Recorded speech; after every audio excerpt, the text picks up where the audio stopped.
Security cameras captured everything. A black man in worn sneakers enters Madison's luxury boutique. 15 minutes later, he's humiliated, live-streamed, and banned for life. 24 hours later, the store closes forever. The timestamp reads 2:47 p.m. when Marcus Johnson pushes through glass doors on Rodeo Drive. His faded jeans and hoodie draw stares from silk-draped customers. Store manager Sarah whispers urgently to security. Marcus approaches the watch counter. He's 34, deliberately dressed down today. His backpack hangs loose. Car keys jingle in his pocket.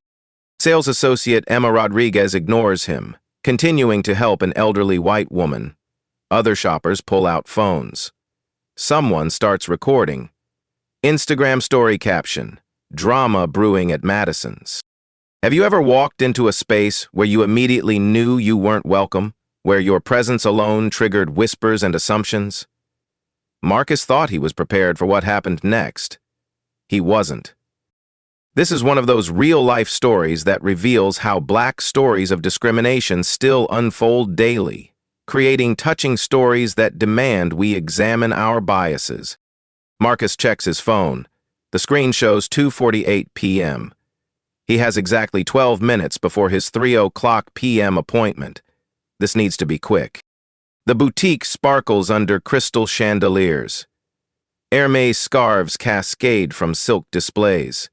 A Patek Philippe watch collection gleams behind reinforced glass. Price tags reading numbers that could buy luxury cars. The air smells of expensive leather and subtle perfume. Marcus steps toward the watch display.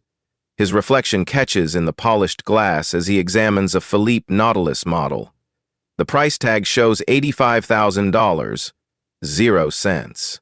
He pulls out his phone to check specifications, and something slips partially from his pocket. The edge of a first-class boarding pass to Tokyo, departure gate visible. Emma Rodriguez stands 3 feet away, helping the elderly white customer decide between pearl necklaces worth more than most people's annual salary. She glances at Marcus, notes his casual appearance, and deliberately turns her shoulder toward him. The message is clear. Marcus waits. He scrolls through his phone, and attentive observers might notice expensive car keys attached to his belt loop. A Bentley logo catches the light briefly.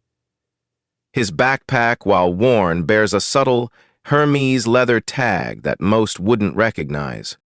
"Excuse me," Marcus says politely when Emma finishes with her customer. Emma doesn't turn around immediately. She organizes some jewelry pieces slowly, making Marcus wait. Finally, she pivots toward him, with crossed arms and raised eyebrows. "Yes?" Her tone carries the weight of a sigh. "I'd like to look at that Patek Philippe, please." Marcus points to the watch he's been studying. Emma's expression shifts from bored to incredulous. She actually laughs, a short, sharp sound that draws attention from nearby customers. "Sir, that's not really in your price range. Maybe try the mall down the street?" Her words hang in the perfumed air. Other customers turn to watch. Someone quietly pulls out their phone to record. Marcus maintained his calm demeanor. "I understand the price. I'd still like to see it." Emma exchanges a look with another sales associate across the floor. The second woman shakes her head slightly and returns to helping a well-dressed couple examine diamond earrings. "Those watches start at $85,000, Emma says slowly, as if explaining to a child. "Do you understand what that means?" "I understand numbers quite well," Marcus replies evenly. His phone buzzes. The screen shows a text message from someone labeled "Board Meeting," with the message, "Moved to 3:15. Still in conference room B." Marcus quickly silences the phone, but the partial message was visible to anyone watching closely. Emma notices his expensive phone case, carbon fiber with what appears to be a company logo. She frowns slightly, uncertainty creeping into her expression for the first time. But she's committed to her assumption now. "Sir, I really think you'd be more comfortable looking at our vintage collection. We have some nice watches under 5,000. I'm interested in the Patek Philippe, Marcus repeats. Security guard Mike Torres has been watching from his position near the entrance. He's a former police officer, trained to read situations and people. Something about this interaction makes him uncomfortable, but he can't quite identify what. The black customer seems calm, polite even. But Emma's body language suggests trouble brewing. Marcus checks his phone again. 2:51 p.m. 9 minutes left. A teenage customer near the handbag display starts live streaming on TikTok. Her username is @RodeoWatcher, and she has a modest following of Beverly Hills gossip enthusiasts. Something's happening at Madison's, she whispers to her phone. This is getting weird.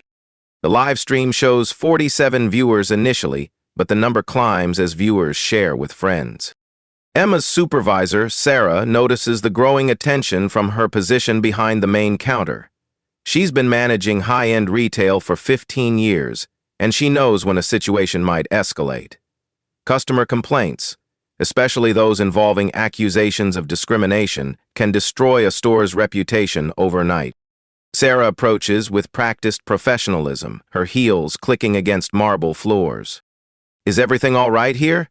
Sarah's voice carries authority mixed with concern. Emma immediately launches into explanation. This gentleman is asking about the Philippe collection, but I explain our pricing structure. Then Marcus turns to Sarah. I'd like to purchase a watch as an anniversary gift. I was hoping to see the Nautilus model. Sarah's eyes quickly assess Marcus's appearance. Worn jeans, basic hoodie, scuffed sneakers. She notes the backpack, the casual presentation. But she also notices something Emma missed. His posture, the way he carries himself, the quality of his watch despite his casual clothes. Of course, sir. We'd be happy to show you our collection. However, I should mention that piece requires a significant deposit just to handle. How significant? Marcus asks. $25,000. The live stream viewer count hits 200. Comments start flowing. This is uncomfortable. Why can't he just look? Store seems sketchy. Marcus nods thoughtfully. That's reasonable for a piece of that value. Sarah blinks. She expected him to retreat at the deposit requirement. Instead, he's treating it like a normal business transaction. You have that amount readily available? Sarah asks. Would you prefer cash or wire transfer? Marcus responds. The question hangs in the air. Sarah realizes she may have misjudged the situation. But she's also committed to supporting her employee's initial assessment, and there's something about Marcus's confidence that unsettles her. His phone buzzes again. This time the caller ID shows private equity partners. Marcus declines the call, but not before Sarah glimpses the label. The tension in the store is palpable now. Other customers sense drama brewing. The TikTok livestream reaches 847 viewers. Someone starts an Instagram story with the caption, Beverly Hills boutique drama unfolding. Marcus checks his watch. 2:54 p.m. 6 minutes remaining. So, he says calmly, may I see the watch? Sarah stares at Marcus for a long moment. Her 15 years in luxury retail have taught her to read customers quickly. The wealthy don't always dress the part. Tech billionaires wear hoodies. Oil heiresses shop in yoga pants. But something about this situation feels off. I'll need to see identification and a credit card before we handle inventory of that value, Sarah says finally.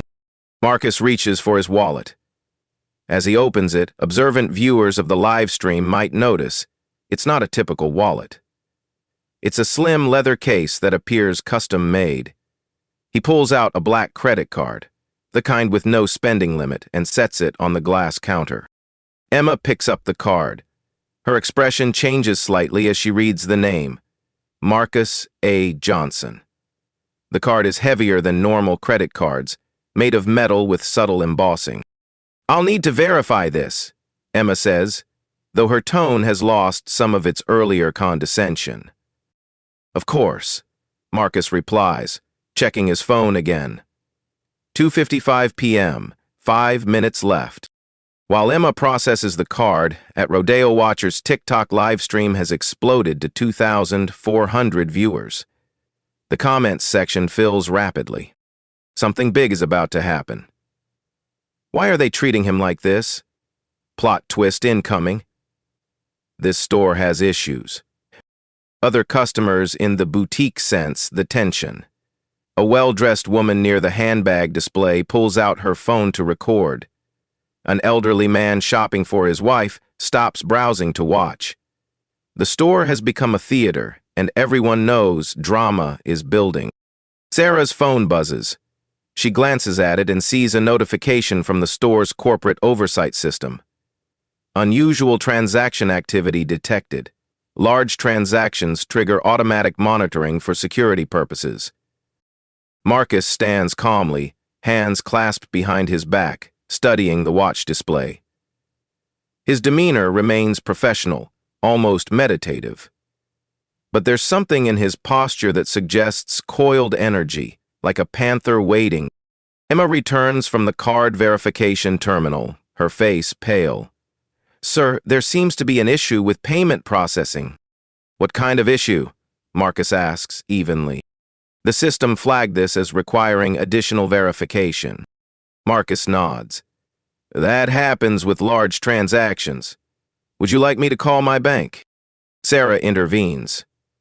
"Sir, perhaps we could schedule an appointment for later this week? Our security protocols require—" "I have 5 minutes," Marcus interrupts gently. "Then, I need to leave for another appointment." The timestamp on the TikTok stream shows 2:56 p.m. Viewer count hits 4,200. The Beverly Hills luxury retail drama is going viral in real time. Mike Torres, the security guard, steps closer. His police instincts are firing warnings, but he can't identify the source. The black customer hasn't raised his voice, hasn't made threats, hasn't acted inappropriately. Yet something about this situation screams danger. "Ma'am," Mike says quietly to Sarah, "maybe we should—" "Sir," Sarah addresses Marcus directly, cutting off Mike's suggestion, "I'm going to have to ask you to leave. You're making our other customers uncomfortable." Marcus looks around the store. The other customers are indeed watching, but their expressions range from curious to sympathetic. Several appear uncomfortable with how Marcus is being treated, not with Marcus himself. "What specifically have I done to make anyone uncomfortable?" Marcus asks. Sarah's jaw tightens. She's committed now, and backing down would mean admitting error. "You're being disruptive to our normal business operations." "By asking to see merchandise?" "By persisting when we've explained our policies." Marcus checks his phone. 2:57 p.m. 3 minutes. A new voice enters the conversation. "Excuse me, but this is ridiculous." A young woman customer, probably mid-20s, steps forward. "He hasn't done anything wrong. Why can't he just look at a watch?" Sarah spins toward the woman. "Ma'am, please, don't interfere with store security matters." "Security matters?" The woman laughs incredulously. "He asked to see a watch." Other customers murmur agreement. The tide of public opinion is shifting. But Sarah feels trapped by her initial response. Admitting mistake now would be career suicide. Mike receives a signal from Sarah, the subtle hand gesture they use to indicate when police should be called. But Mike hesitates. His training tells him this situation doesn't warrant police intervention. Yet his supervisor is clearly escalating. The TikTok live stream reaches 6,800 viewers. Comments flood faster than anyone can read. "Call the manager." "This is discrimination. Someone record everything." "Where's the owner?" This is about to explode. Marcus pulls out his phone and checks the time. 2:58 p.m. 2 minutes remaining. I need to leave in 2 minutes, he says calmly. Are you going to show me the watch, or should I take my business elsewhere? Sarah's face flushes. Sir, I'm asking you nicely to leave. Don't make this difficult. I'm not making anything difficult. I'm asking to see merchandise in a store that's open to the public. Security, Sarah calls out. Mike Torres approaches reluctantly. Sir, I'm going to have to ask you to leave the premises. Marcus looks at Mike directly. On what grounds? Mike struggles with the answer. You're causing a disturbance. How am I causing a disturbance? The live stream viewer count explodes to 8,900. Someone has cross-posted to Instagram, where it's being shared rapidly. The hashtag Madison's Karma starts appearing in comments. 2:59 p.m. Marcus looks at his watch, not the cheap digital one on his wrist, but an expensive timepiece that finally catches Sarah's attention. It's a Vacheron Constantine, worth more than most people's cars. A minute, Marcus says quietly. A minute until what? Sarah demands. Marcus doesn't answer. He opens his phone and sends a quick text. Ready for 3 p.m. meeting. See you upstairs. Sarah frowns. Upstairs? Sir, there's nothing upstairs except 3:00 p.m. Marcus looks directly at Sarah. My appointment time. Thank you for the customer service demonstration. It was very educational. He turns toward the door, then pauses. Oh, and Sarah, you might want to check your corporate email in the next few minutes. I believe you have a meeting. Sarah's phone immediately begins buzzing with notifications. Her face goes white as she reads the first message, subject line, Emergency Board Meeting, Conference Room B3. 0:00 p.m. Incident Review. The TikTok live stream hits 12,000 viewers as Marcus walks calmly toward the exit. Wait! Sarah calls out, but Marcus is already pushing through the glass doors. The store falls silent except for the sound of phones buzzing with notifications and the quiet murmur of live stream viewers realizing they've just witnessed something extraordinary. Emma stares at the black credit card still sitting on the counter, finally understanding that she may have made the biggest mistake of her career. Outside, Marcus Johnson checks his watch one final time and heads toward the elevator that leads to the corporate offices above Madison's luxury boutique. The real meeting is about to begin. The elevator doors close behind Marcus with a soft chime. Security cameras in the lobby capture him pressing the button for the executive floor, a level most Madison's employees have never seen. The timestamp reads 3:01 p.m. Downstairs, chaos erupts in slow motion. Sarah stares at her phone screen, reading and rereading the email that makes no sense. Emergency board meeting, conference room B, 3:00 p.m., PMRE. The sender's name makes her stomach drop. Marcus Johnson, CEO, Johnson Investment Group. Versus Torn Unhap. Agent John. That's impossible, she whispers. Emma Rodriguez frantically types Marcus Johnson, CEO, into Google on her phone. The first result loads, Forbes article from 6 months ago. The headline reads, Tech mogul Marcus Johnson expands retail portfolio, $2.3 billion, 0 cents. Investment firm targets luxury market. The photo shows the same man who just walked out of their store. Emma's hands shake as she scrolls through the article. Johnson Investment Group acquired controlling interests in 17 luxury retail properties across Beverly Hills and Manhattan this quarter. Sarah, Emma's voice cracks. Sarah, you need to see this. But Sarah is already running toward the back office, her heels clicking frantically against marble floors. She needs to access the corporate directory, confirm this nightmare isn't real. The TikTok live stream, still running at 14,500 viewers, captures Emma's horrified realization. At Rodeo Watcher zooms in on Emma's phone screen, sharing the Forbes article with thousands of viewers in real time. Comments explode. No way! Plot twist of the century. She's so fired. Oh my God, he's the owner. Karma is real. Mike Torres watches the growing panic with professional concern. He's seen enough corporate disasters in his security career to recognize when everything is falling apart. "What's happening?" he asks Emma. Emma shows him the Google results with trembling hands. "The man we just kicked out. He's the CEO of Johnson Investment Group. They own our building lease." Mike's face goes pale. "They own our what?" Meanwhile, 3 floors above, Marcus Johnson enters conference room B. Floor-to-ceiling windows overlook Rodeo Drive. He can see the Madison storefront below, where a small crowd has gathered outside, phones pressed against the glass, trying to catch glimpses of the drama inside. Marcus sets his backpack on the polished conference table and pulls out a laptop. The worn exterior of the bag contrasts sharply with the high-end technology inside.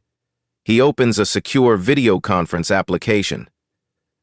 At exactly 3:03 p.m., 3 screens activate around the room. "Marcus?" A woman's voice comes through the speakers. "I've been watching the live stream. Remarkable customer service demonstration." Marcus smiles slightly. "Patricia, I think we have everything we need for the legal review." Patricia Wong, Johnson Investment Group's chief legal counsel, appears on the center screen. 47,000 viewers and counting. The footage is quite comprehensive. On the second screen, David Kim, director of retail operations, shakes his head. "In 30 years of retail management, I've never seen anything quite that blatant." The third screen shows Robert Madison himself, the boutique's founder, calling in from his yacht off the coast of Monaco. His tanned face shows bewilderment and growing alarm. "Marcus, I don't understand. Why didn't you identify yourself? This could have been avoided." "Could it, Robert?" Marcus opens his laptop and begins typing. "Let's review some data." The main screen fills with a presentation titled Madison's Boutique, Customer Service Analysis, Undercover Assessment. The inside. "Over the past 6 months, my firm has conducted systematic evaluations of all properties in our retail portfolio. Madison's was scheduled for this assessment today." Marcus clicks to the next slide. Charts and graphs fill the screen. Customer satisfaction surveys show concerning patterns. Complaints about discriminatory treatment have increased 340% over the past year. Specifically, customers of color report negative experiences at rates 87% higher than white customers. Robert Madison's face tightens. "Marcus, those are just isolated incidents." "Are they?" Marcus advances to the next slide. Security footage analysis from the past 3 months reveals 23 documented instances of differential treatment based on customer appearance. Today's incident makes 24. Patricia Wong leans forward on her screen. "Marcus, show them the legal implications." The presentation shifts to a legal summary. California Civil Code Section 51.7 prohibits discrimination in business establishments. Federal penalties under the Civil Rights Act can reach $150,000, 0 cents per incident. With 24 documented cases, we're looking at potential liability exceeding $3,600,000, 0 cents. Robert Madison's yacht-tanned face goes white. "This can't be accurate." "It's very accurate, Robert. Every incident was recorded by your own security systems. Plus, today's performance was live-streamed to over 50,000 viewers and counting." David Kim adds, "Marcus, what about the lease implications?" Marcus nods. "Excellent question, David." He clicks to another slide.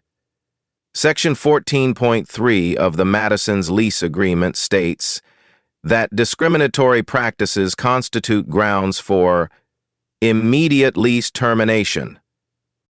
He pauses for effect. Johnson Investment Group acquired this building yesterday. The purchase was finalized at 5 p.m., making us your new landlord as of this morning. The silence in the conference room is deafening. Even through the video screens, the shock is palpable. Yesterday, Robert Madison's voice is barely a whisper.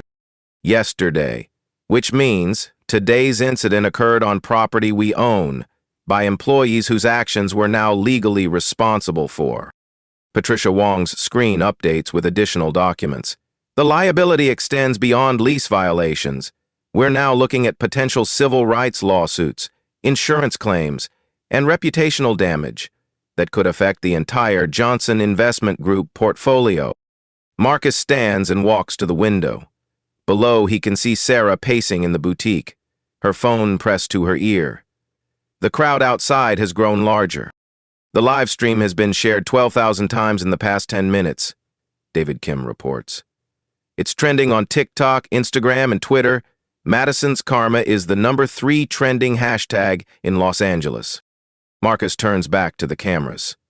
Robert, your annual rent is $2,100,000, 0 cents. Your profit margin last year was 23%. Your insurance carrier will likely increase premiums by 340% when they review this footage. Legal defense costs alone will exceed $500,000, 0 cents. He clicks to the final slide of his presentation. This brings us to today's decision point. The slide shows 3 options. Option 1, immediate lease termination. Store close in 30 days. Option 2, legal action proceeds, 2-year court battle. Public records. Option 3, comprehensive reform with public accountability. Scott and Seema were in lease. What's option 3? Robert Madison asks quietly. Marcus returns to his seat. Complete operational overhaul, new management, mandatory bias training, diversity metrics monitoring, public reporting, and a $100,000 0-cent donation to civil rights organizations. And if we choose option 3, the lease continues. The legal action is suspended pending compliance. And maybe we prevent this from happening to anyone else. Patricia Wong adds, but Robert, understand that choosing option 3 means admitting systemic problems and accepting ongoing oversight. It's not just about money. Marcus checks his watch.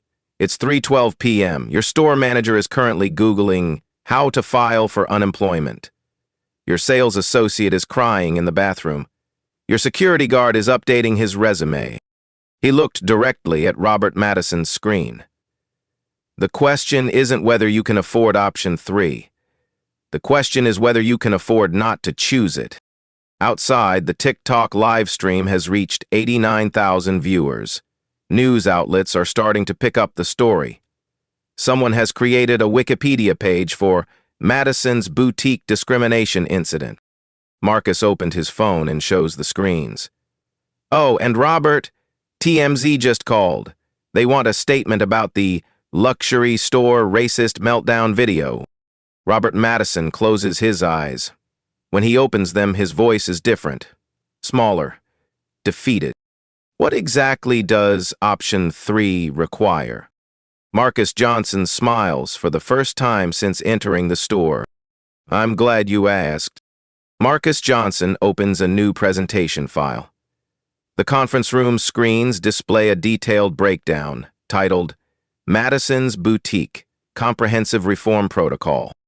Option 3 isn't a suggestion, Robert. It's a carefully designed system that addresses every aspect of what went wrong today. Patricia Wong pulls up legal documents on her screen. Before we discuss terms, everyone needs to understand the current liability exposure. She displays a federal compliance chart.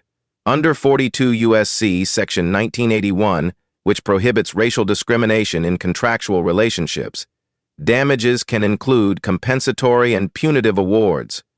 Recent cases in California have averaged $275,000 0 cents per incident. David Kim adds financial context. Marcus, show them the revenue impact analysis. Marcus clicks to a detailed financial breakdown. Madison's boutique generates $9,100,000, 0 cents annually. However, demographic analysis shows you're only capturing 34% of potential market share in Beverly Hills. The data is stark. Customer demographics are 89% white, 4% Asian, 3% Hispanic, 4% Black, and other.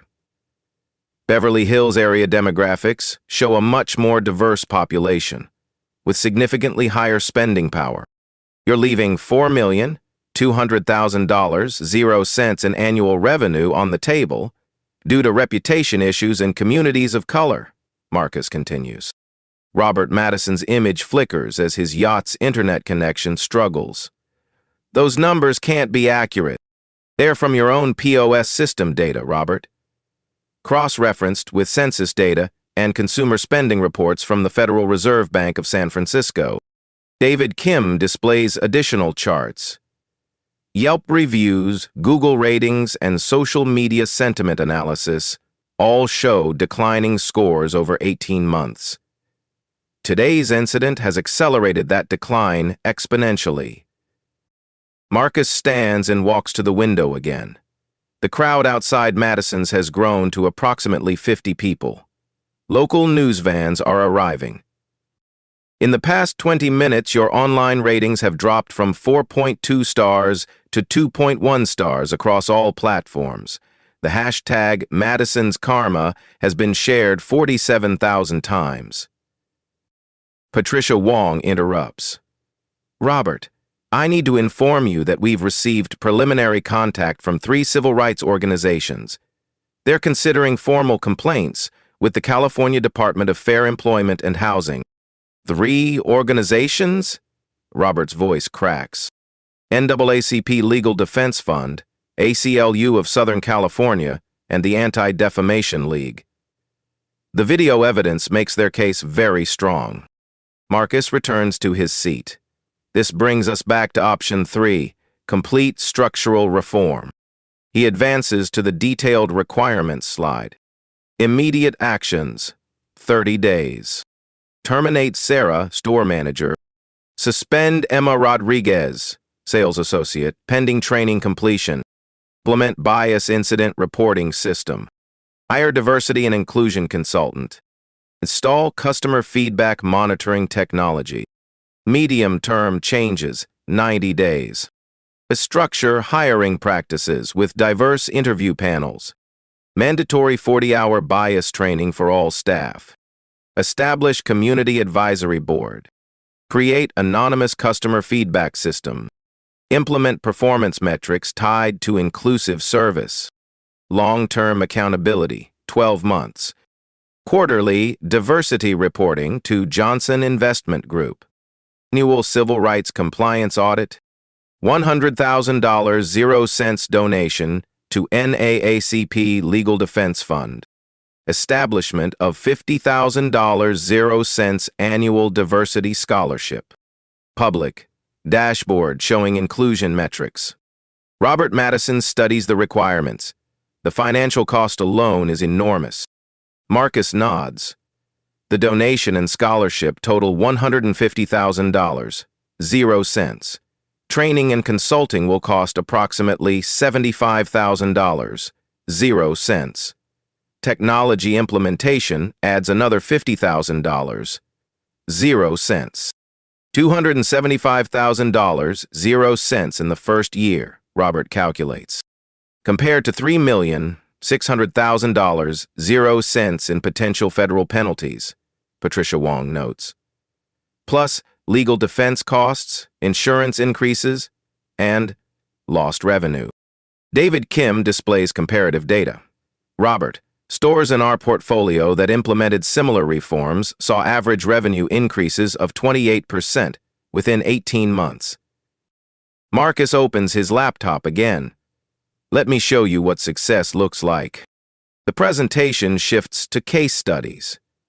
Johnson Investment Group reformed 3 similar properties over the past 2 years.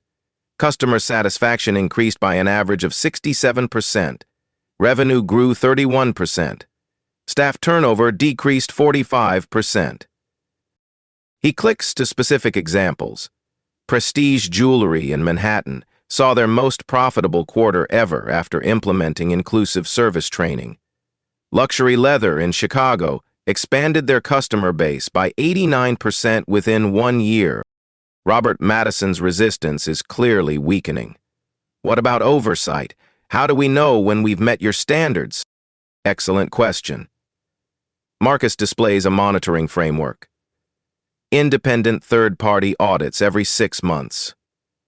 Customer satisfaction surveys with demographic breakdown analysis. Mystery shopper evaluations across all demographic groups.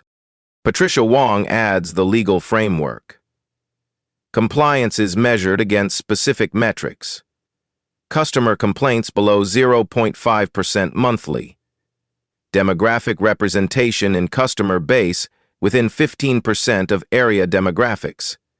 Staff completion of bias training with passing scores. And if we fail to meet these standards, Robert asks. The lease contains performance clauses, Marcus explains. First violation triggers a $50,000 0-cents penalty and accelerated oversight. Second violation results in lease termination with 60-day notice. David Kim shows the alternative. Robert, option 1 means immediate closure. You lose $2,100,000, 0 cents in annual revenue, plus liquidation costs. Option 2 means 2 years of legal battles, public hearings, and media coverage. Marcus checks his phone.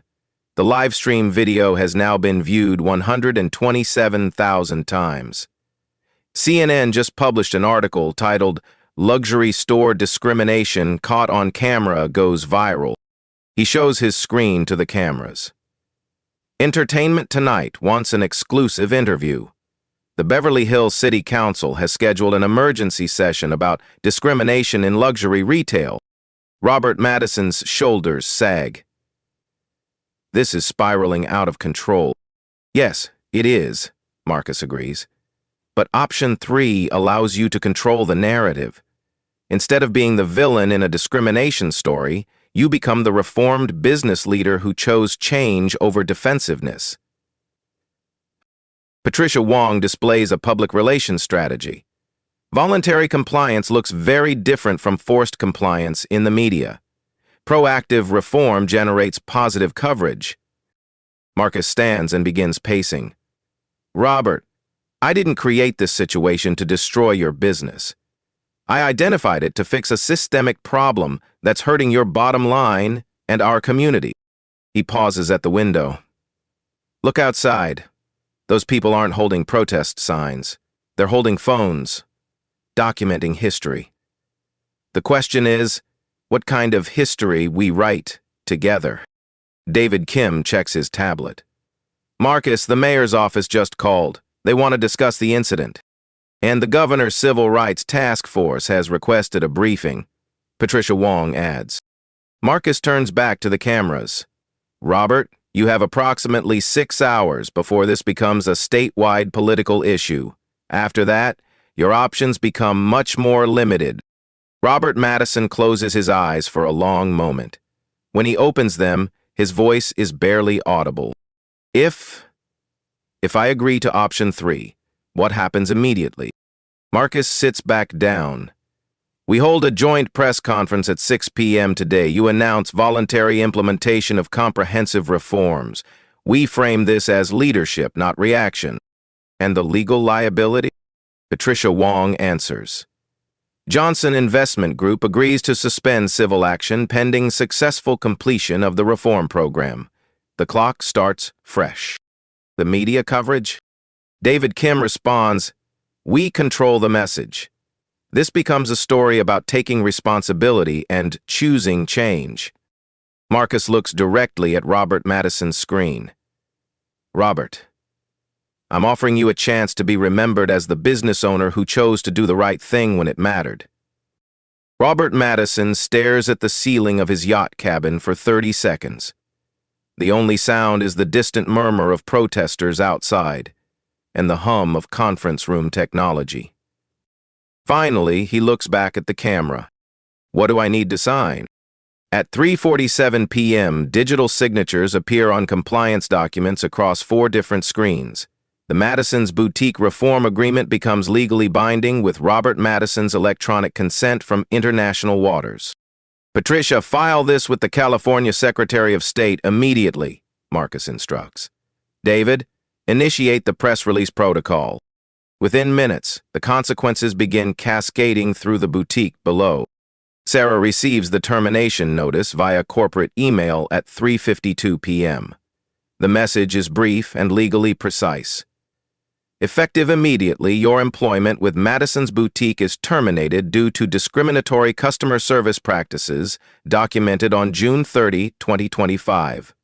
Final compensation will be processed per company policy, minus training costs incurred. Sarah stares at her phone screen in the back office, surrounded by inventory boxes and the smell of expensive perfume. 15 years of retail management ended by 15 minutes of poor judgment. Emma Rodriguez gets a different message.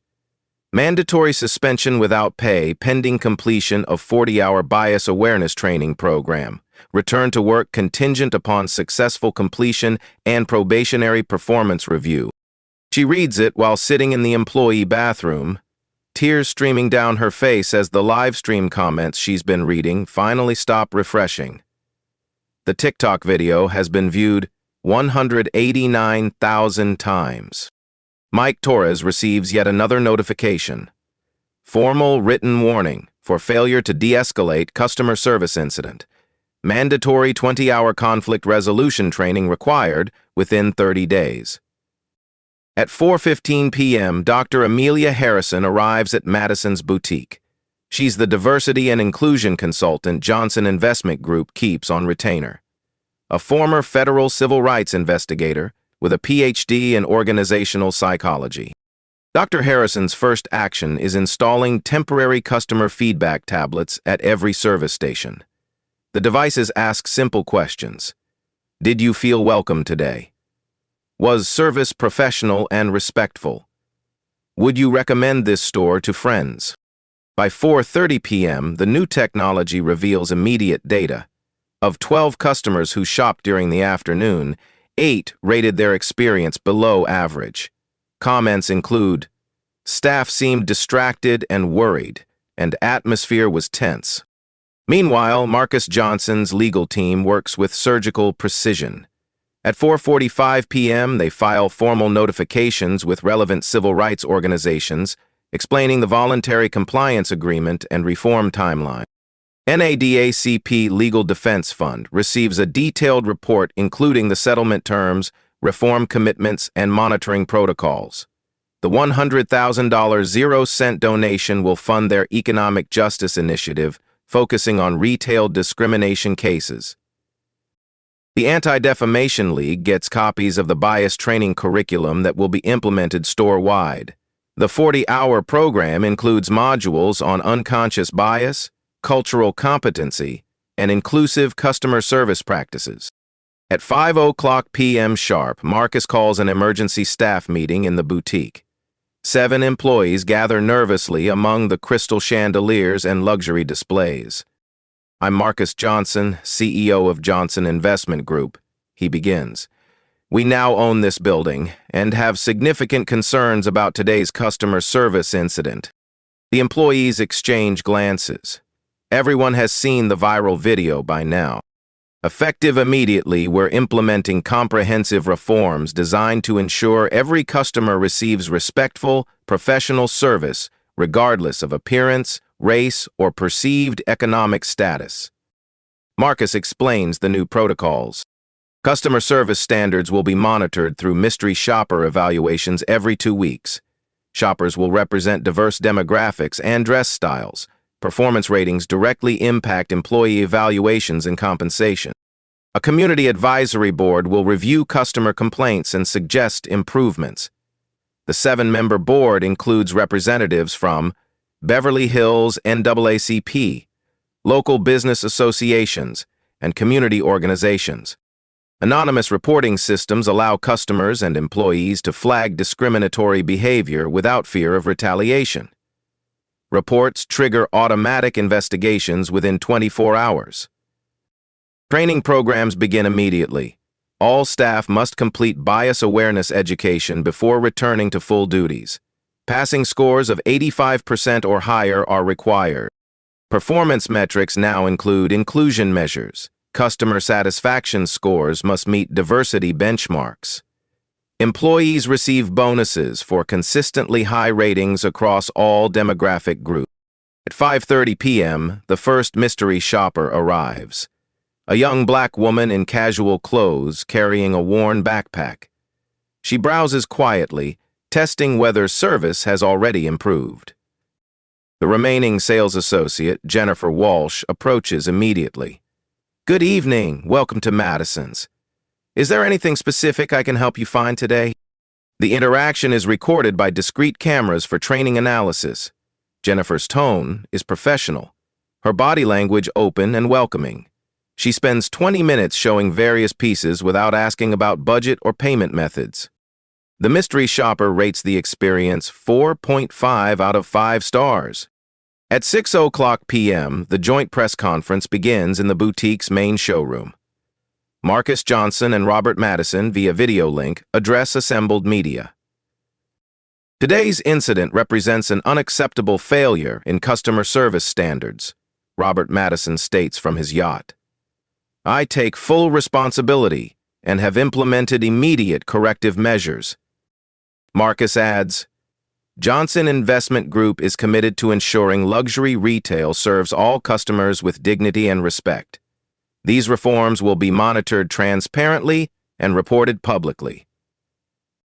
The press conference generates immediate positive coverage.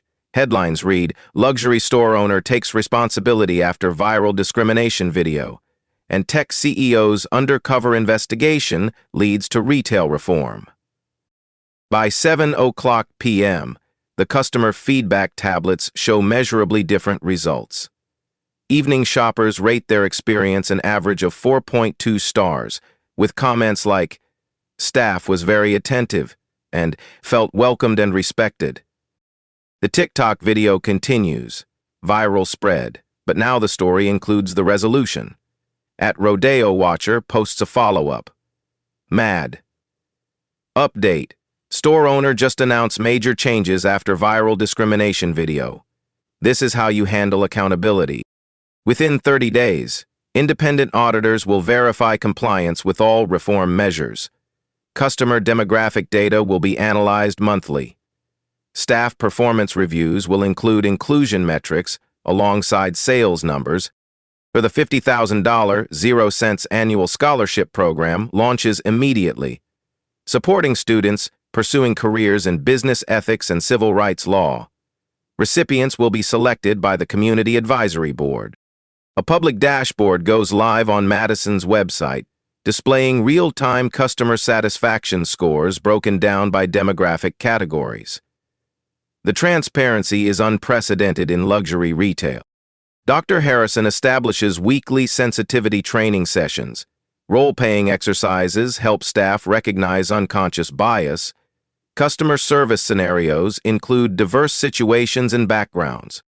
By month's end, Madison's boutique will look identical from the outside. Crystal chandeliers will still sparkle. Luxury goods will still gleam behind polished glass. But the invisible barriers that kept customers like Marcus Johnson from feeling welcomed will be systematically dismantled. Marcus Johnson chose reform over revenge. He used his position of power not to destroy, but to create sustainable change that would outlast any individual incident. The security cameras that captured everything on June 30th will continue recording, but now they document transformation instead of discrimination. 6 months later, Madison's boutique looks like a completely different business from the inside. Customer satisfaction ratings have climbed to 94%, up from 67% before the incident.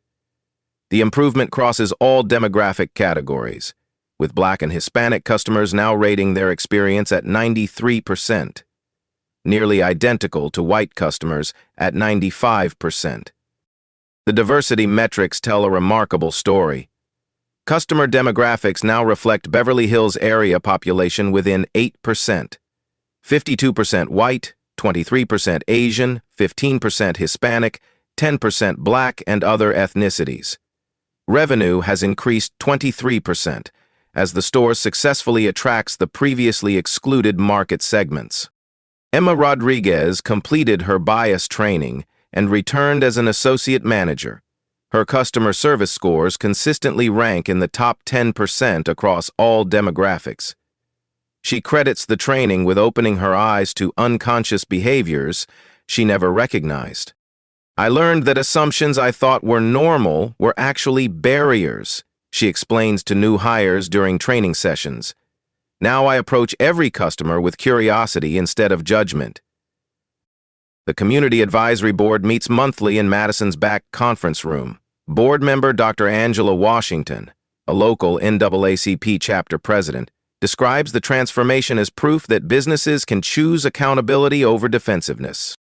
Marcus Johnson has become a case study in Harvard Business School's ethics curriculum. His guest lecture, Dignity as Business Strategy, draws standing room-owned crowds of MBA students eager to learn how social justice principles can drive profitable growth. The Madison's model has spread far beyond Beverly Hills.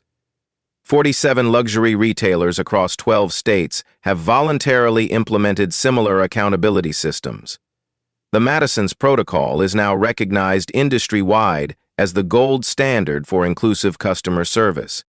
Johnson Investment Group's retail portfolio has seen average revenue increases of 31% in stores that adopted comprehensive bias training. The business case for inclusion has proven itself through measurable financial returns.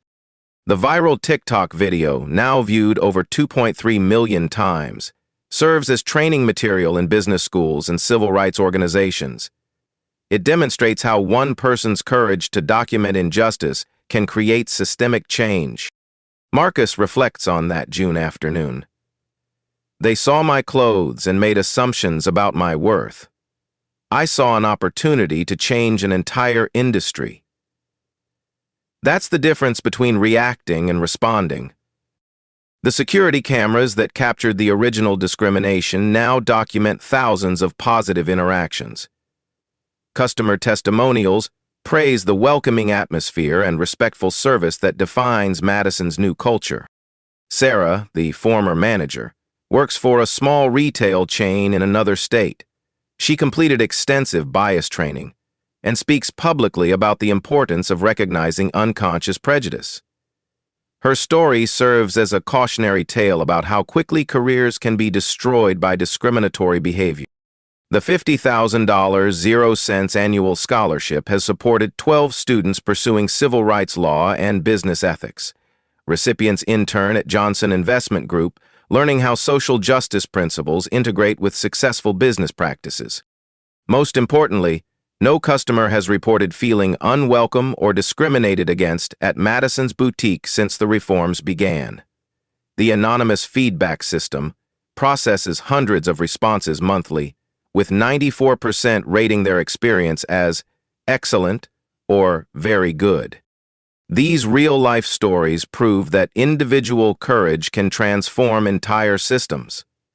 Marcus Johnson's experience represents one of countless Black stories where discrimination was met not with resignation, but with strategic action that created lasting change.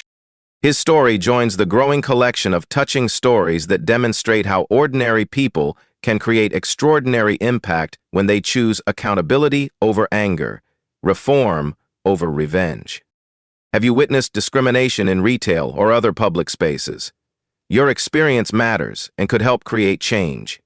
Share your story in the comments below. These life stories inspire others to stand up for justice.